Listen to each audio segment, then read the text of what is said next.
Hello and welcome to Monday Night Mike, presented by the New York Sports Show. I'm your host, Dominic Konowski. Folks, it's been a while since we've done a Monday Night Mike.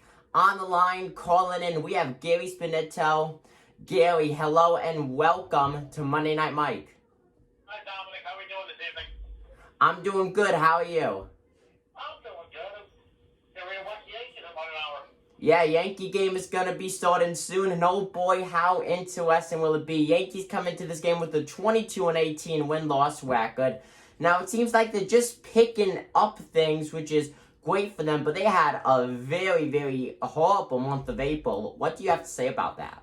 They have an absolutely horrific start. Nobody was hitting. Besides Cole, they weren't pitching.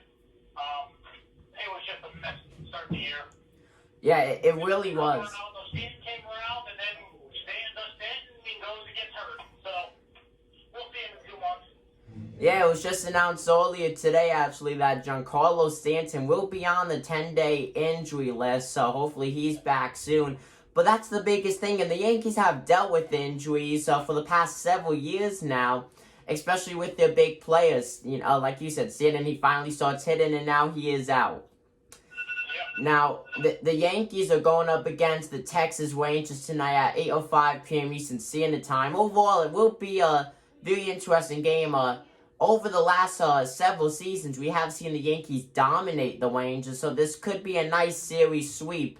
Now, they are coming off a series against the Astros, the Orioles, and the Tampa Bay Rays, where they performed very, very good but there's a lot of takeaways from that, because a lot of points they did struggle. Yeah, well, Rangers are semi-rebuilding. It would be cool to do the new ballpark. I haven't seen it yet. So, Yeah, it's gonna be fun. The Yankees have the same problem. It seems like they've had the last 5 years. They just can't hit with runners in scoring position. They can't. Strikeouts are through the roof. You want to hear a ridiculous stat? Yes. Eric Doug has now struck out more times than Mickey Mantle did in his whole career. That's sad. That's really sad. Mantle played from 51 to 68 or 67, whenever he retired. And he was, delivering power there. Yes, he was. About more times than he had. Look, we get one thing clear with Aaron Judge. Aaron Judge is not the player that everyone says he is. He has one good season with the Yankees. After that, it's just been injury-filled and just a series of poor performances. Aaron Judge is not a good player. I feel like we could all agree on it. He had one good season. He's a very good player. He just had the injury bump. Yeah. He's a good player. I mean, there's nobody his size that can move as fast as he can, who can play defense in the outfield the way he plays. And, when he's healthy, he's an all-star. Yeah. He's hurt. There's nothing you can do. I don't think it's worth having the Yankees keeping Judge. What's the point? Yes, he hits when he's healthy, but what's the point of keeping a player when they're almost never healthy? I'm telling you right now, they will not sign him to a mega contract. Just by the time this one runs out, he's going to be 31. Yeah. And you're not getting a 31-year-old 10 years, whatever, $450 million. I mean, you got to play Pujols and Mickey Cabrera. I mean, there's these massive contracts that they can't do anything anymore. I just don't see Cashman handing that kind of contract out to him. Yeah, I don't see it either, but who knows? I'm not a big fan of Brian Cashman. The people who watch my videos know that. Overall... Except I disagree with you on that. I think Brian Cashman is a very good GM. Because look at the players he's found on the scrap heap. Think about it. Yeah, true. Odor, Giro Shella. Now, they just traded away Mike Kaufman. Even Hicks, even though he's another one who can't stay freaking healthy. I mean, all these teams gave up on these players, and Cashman found them, and they blossomed for the most part. I gotta agree on you with that. That was smart what Brian Cashman did, 100%. I feel like the most interesting thing, though, was trading away Mike Hoffman. We traded him away, and now he's doing an excellent job playing for the Giants. So I feel like he just started the season in a slump. At the end of the year, they didn't have control of him anymore. They couldn't send him to the minors. He's 31 years old. He's not a kid. So they got Hey, guys, he's a relief pitcher for him. He never have enough pitching. Yeah. He's one of the outfielders. And What I don't understand, though, is why have you know, what's his face? Hicks is hurt. yeah. So the outfielder. I don't understand why Esteban Florial isn't here. You know, I like Andor. He's not an outfielder. I'm sorry. It was scary watching him out there yesterday in the game. It was. But I don't know what's going on. You know, they have this thing. They touted these kids the last 3 years. They don't call them up. Yeah, and that's what the Yankees do. You know, I mean, they do have a big superstar roster, though. You can't deny that. But they have a lot of talent in their farm system that's in there for too long, and they're doing good. But by the time you call them up, they're out of their prime, or they just can't perform. Hold on. Let me look at their. Hold on one sec. Bear with me here. All right, so look at the prospects right now.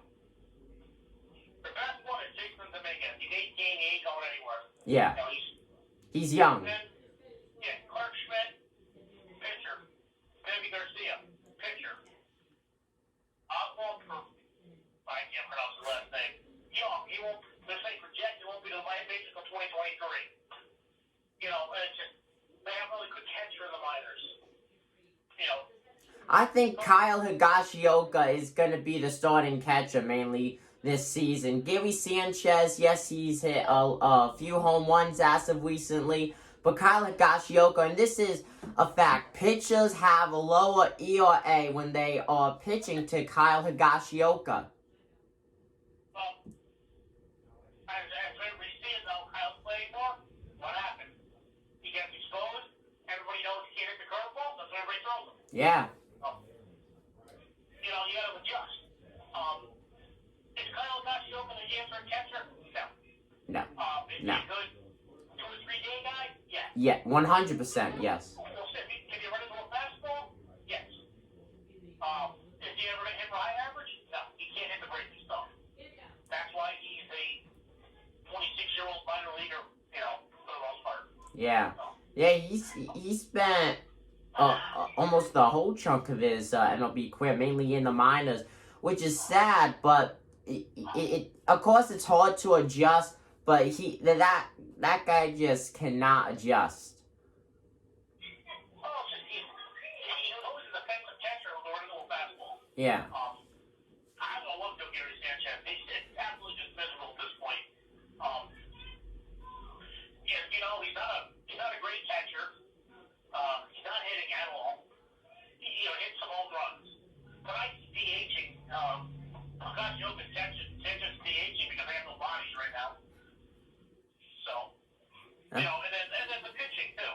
I mean, I'm worried about the pitching. The relief pitchers have gotten way too many innings so far this season, and we're early on. You know, Derek Cole's been strong. Yes, he has. Cole and Kluber have been good. Been up and down. Montgomery's been up and down. Herman, he came back for the most part. Has been strong. Corey Kluber, you know, surprising. I mean, he's getting better with every starter. Is he going to be the Cy Young Award winner? Obviously, I doubt it. But, you know, they got so many just holes in the pitching. You never know after Cole what's going to happen. You know, like Montgomery blew up yesterday. Gave a 4-0 lead, and next thing you know, it's freaking 6-4. Yeah, it was honestly disgusting to watch yesterday's game. You know. Montgomery's a good pitcher. Yes, he is. He was just off yesterday. Yeah. That's the difference between a good pitcher, a great pitcher, and like a Hall of Fame pitcher. Yeah. You know, Montgomery's a good pitcher. That's all he's ever. He'll be a 4th pitch starter. You know, he's never going to throw a ball by you. You know, he relies on movement. You know. Can we just go on the Mets for a second? We would talk about the New York Yankees, all the injuries they have. The New York Mets, the other New York baseball team, they have a lot of injuries for themselves too. Yeah, you have to. Conforto's out. DeGrom's out.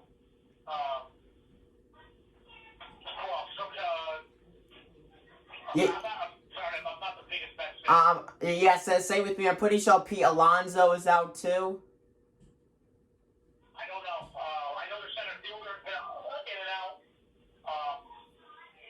But I gotta say though, I feel so bad for DeGrom. What's his face? Got hurt the other night. Yeah. He's him at the next start. So, you know. Yeah.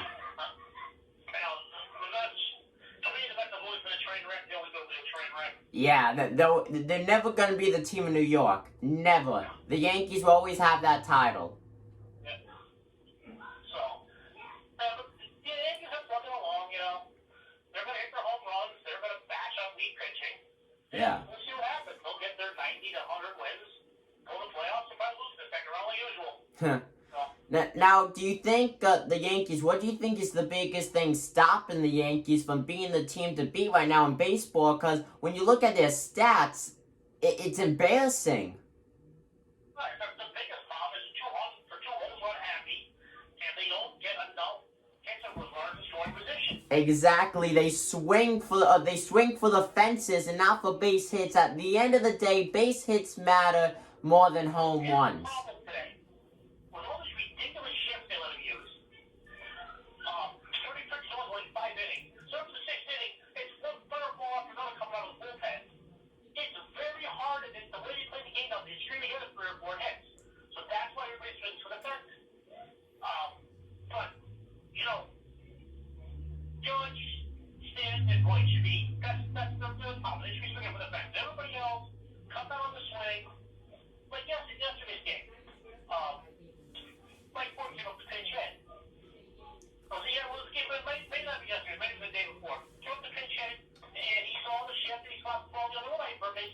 Yeah. That's what you gotta start doing. 100%. So you gotta get people on, and you gotta get people over. You know. You gotta. Any bases. You know, baseball today is becoming very boring. Either the home run or your strikeout. And you know what? You're 100% correct on that. I was just about to touch on that actually. The amount of strikeouts so far, of course, all of the MLB is some of the highest that we've ever seen. But if you look at the home runs, it's the same. Yeah. It's an interesting MLB season. You could say that COVID is throwing players off now that we're actually playing a full season and everything. But can I just say, the double headers, the 7-inning double headers, and then having the one on second when you go into extra innings, I think is the dumbest thing that the MLB could have done. Here's the thing with the extra inning thing. I think they should play the 10th inning regular, and then when you get to the 11th, okay, let's put the runner on second. With this day and age, those guys should be playing 15, 16 inning games. There's no reason for it. Yeah, but that's what makes baseball baseball. You love seeing those long classic games. They're trying to take mileage off pitchers' arms these days, and that's the reason why I go for this rule. You know, pitching's very expensive. Pitchers are getting hurt at an alarming rate now. So I guess they just don't want the guys throwing the baseball as much. That's one way to do it. Yeah. I don't actually. If you think about it, that makes the game pretty exciting. You know, I watched a couple Yankee games that went extra innings, and the 10th and 11th were actually exciting because there was somebody on base, and they're trying to get a over, and this and that. It was actually good baseball. Yeah. Let's start somebody on second base every inning and see what happens. That would be. I feel like there would be like really, really big, high-scoring games. Yeah. Now, final question before we go. Garrett Cole, over 50 strikeouts, not even 5 walks. Do you think he could win the Cy Young at season's end and lead the Yankees to a World Series win? Cy Young, right now, maybe World Series. I don't see the Yankees win the World Series. I'm not the biggest Yankee fan there is. This team, the way it's constructed, I just don't see how. Uh-huh. Now it's going to hit home runs in the postseason. All right? Yes. That's why Tampa, Tampa's actually home. You say LA, you're Tampa, with a great example. They have a lot of big hits. This year, they've struck out more hit ball home runs than anybody so far. Yeah. That's how bad they're doing. So, but you need to straighten together hits. You have to figure out a way to do it. I don't care if you have 3 guys on the right side of the infield, drop down the bunt to the other side. Yeah. I don't understand, like people like Tyler Wade If I was an MLB player, I'd rather have 3 hits a game than 3 home runs. Because at the end of the day, the hits. I'd rather have 3 home runs. I mean, that's Yeah. better. But I'd rather have 3 hits over 1 home run. True. Yeah. Yeah. It depends how you look at it. So. Well, Gary, thank you for joining us on Monday Night Mike. Folks, once again, this is Gary Spinetto. Now, if you want to come on Monday Night Mike, definitely comment down below and we can arrange something up. Thank you guys for watching this episode of Monday Night Mike, presented by the New York Sports Show. I'm your host, Dominic Konowski, along with Gary. Gary, thank you.